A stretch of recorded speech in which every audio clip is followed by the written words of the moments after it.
Shqipëria përjeton një krizë politike të paprecedent. Por para se të ndalem në këtë analizë, do të informoj shqiptarët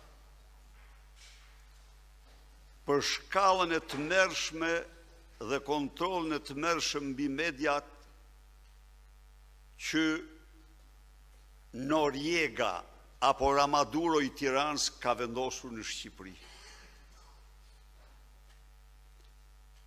Pas skandalit të tunelit Llogaras,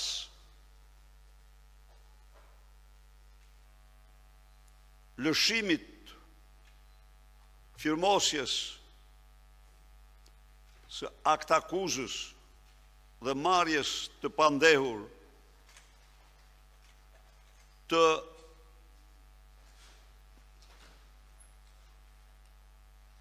numrit 1,5 apo pas Edi Rams, Lubi Ballukut, pas përplasjeve në pallatet e krimit, pallatet e pushtetit, sot Ramaduro del para mediave dhe nuk guxon asnjë gazetar, asnjë gazetare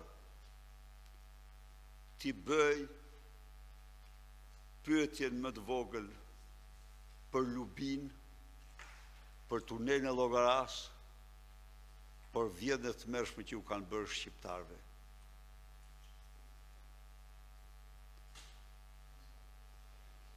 Për ta diferencuar dhe Ambrosias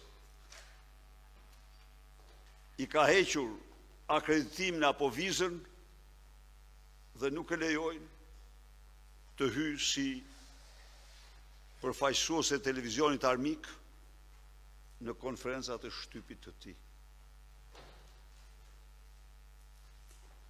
Në të gjithë historinë e konferencave të shtypit këtij vendi në 32 vite, kjo është konferenca më e turpshme që të i kalon çdo lloj konference tjetër. Shikoni se çfarë kontrolli të tmerrshëm, se si ka arritur ai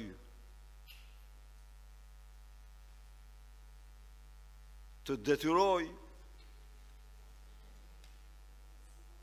pronarët e medjave, gazetarët, pronarët, drejtorët,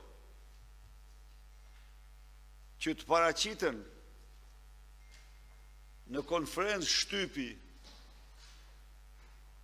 pas një super skandalit të tillë dhe të mos guxojnë t'i bëjnë një pyetje të vetme. Nuk ka asgjë. Nuk ka aktakuz më të rëndë se sa kjo.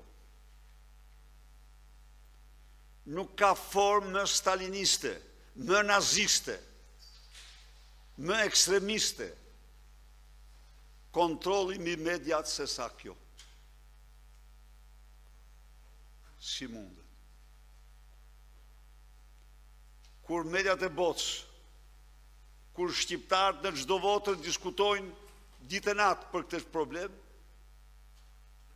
gazetarët në konferencë shtypi nuk guxojnë t'i bëjnë kryenarkosit të Shqipërisë një pyetje për një super skandal që përbën vjedhjen jo të 50. 50 janë në letër, në fakt janë 90 milion euro në tunelin e Llogaras.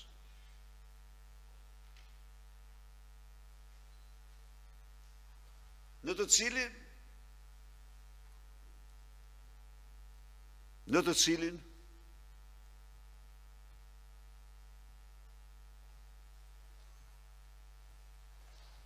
e qartë si dritë e diellit se përgjegjësi numër 1 është Edi Rama, sepse në atë aferë të vendosur në Ankara nuk mundet kur të vendoste Lubi Balluku. Jo. Ajo është vendim ekskluziv kur dhe miqtë e tij më të ngushtë e thonë, e shkruajnë se geopolitikën e ka kryeministri, dhe e vërtet është ajo. Do themi, mos nuk e ka ministri geopolitikën. Jo. Geopolitikë e ka kryeministri.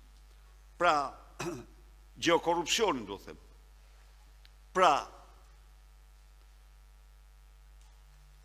nuk ka diskutim që Lubia është masha e tij. Është instrumenti i tij.